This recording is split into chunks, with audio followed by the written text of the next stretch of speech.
In today's video, I am going to be breaking down Jayson Tatum and his clutch basketball moves. If you're looking to be able to score very easily on your defender, these are the tips that you're going to want to watch so that you can do just that. So let's get down and let's check out Jayson Tatum and what he does so well on the basketball court. Really quickly, if you want to be able to shoot the basketball better and from further away, make sure to go check out my shooting workout that is down in the description below. But also, make sure to go check out the app that I'm using where I can write on top of the screen. It is down in the description below as well.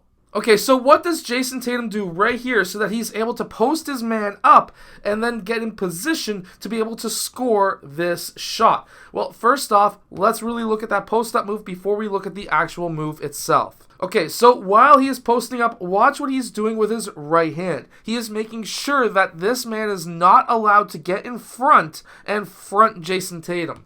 Nobody wants that because as soon as this man fronts, this guy's going to pop over, and then if there's a pass over top, it's going to be stolen. So this offensive player wants to make sure that he stays in front of that defender. Jayson Tatum is able to do that by using his off arm, getting low like if he's sitting in a chair, and using his lower back and his off arm to keep that player behind him. He has one arm up so that he's calling for the ball, giving a target for this man to pass to. And then eventually that man over here takes that dribble so that this defender needs to go and guard him. Because this man, while trying to get in position to not allow this pass to happen, also doesn't want this man to shoot. So by taking a quick dribble in, that forces this guy to now guard that player with the ball. And now they can get that pass through to Jayson Tatum. Jayson Tatum gets that ball, he looks over his shoulder right away, and he squares up.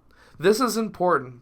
If you keep your back to this man, this guy is going to be swarming you like crazy. But now, just by reverse pivoting out, and now giving the option to be able to drive both right and left, it forces this man to give you space. Jayson Tatum is then able to then take a quick jab, and that right there was very important because this guy, as the defender, his hands are down. Jayson Tatum knows exactly how long it takes for him to get up into his shot, and he's able to gauge in his mind without even second guessing that with this guy with his hand down taking a slight step back is not going to be able to contest this shot.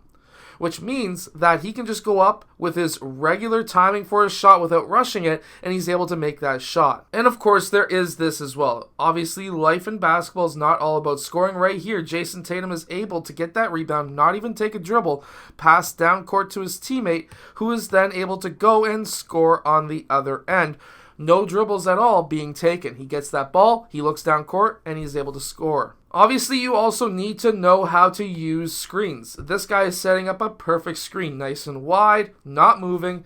Jayson Tatum uses that screen, and he looks over his shoulder to see where his defender is going, and obviously where this man is going as well, the defender of the screening person. Jayson Tatum then notices that his man went over top of the screen, and he gauges, can I get this shot off versus driving on this big center. Towns is a pretty good defender as it is, so he gauges, comes to a jump stop, knowing that this man is behind him. He's not going to be able to block Jayson Tatum's shot, so Jayson Tatum goes up for that shot, and he's able to hit it because he knew that his man was behind him, and that shot was going to be unblockable. He didn't rush his shot. He went into it with his normal timing. Okay, so now watch this drive. Again, his man goes over top. This man is now forced to hedge because this guy is stuck. He attacks that defender who hedges one special way, and that was right here. He crosses over this way, like if he's about to drive that way. This gets the defender, Towns, to take that step in that direction. You always want to attack that top foot, which is why Jayson Tatum attacked back towards that left side. Now watch what he does right here. On that dribble, he takes that right step and gets his shoulder into the chest of that defender. This is really important because now your right step is your gather. You now used your body to be able to clear this man out of the way. You can now take another 2 steps and then go up for your shot. But he didn't just go up for a shot. After he hit Towns out of the way towards that direction, he used his 2 steps to go back the opposite direction to create as much space between himself and that defender as possible. Still knowing that this guy is behind him and not worried about him, He just has to go up for that shot, uses his body to stay in between the ball and the man, and he's able to then make that shot. And yes, while he is complaining about the over-the-back foul, or the potential body contact on that shot, I should say, because really technically there is no over and back foul. It's just when you make contact with the body. But there was no body contact at all. That guy did swipe down, and because Jayson Tatum made a lot of body contact with this person, I would never expect to get a foul call from this guy. This is why most players will never guard you tight if you are facing the rim, because it's very easy to cross back over, and at this point, you've beat him. You can use your off arm, as we see right there, to be able to lock that guy behind you. You now have a wide open lane to the basket. There's a lot of different options that could be available to the defense, where now you can kick it out. However, watch what happens here. This man stays home because he doesn't want this man shooting threes. This man comes over to play help. Jayson Tatum attacks right, left, and watch where he takes those steps. Watch how wide he takes those steps and why he's finishing on the left side. It's very important. So when he attacks right here, he takes that he gathers it right there when he's in the air. He goes right step first. This now makes this player's momentum still in this direction. He takes a second step, but look at the distance he was able to get on those 2 steps. Now, he could go back up on the right side and get potentially body contact, and I doubt any referee is going to call that. Or he can go up with his left hand on the left side using his body as a shield on this man and on this man, which is exactly what he does right there, and he's able to make that left hand layup. So by using your off arm right there, you can lock that player behind you. And by locking that player behind you, there is not much that player can do.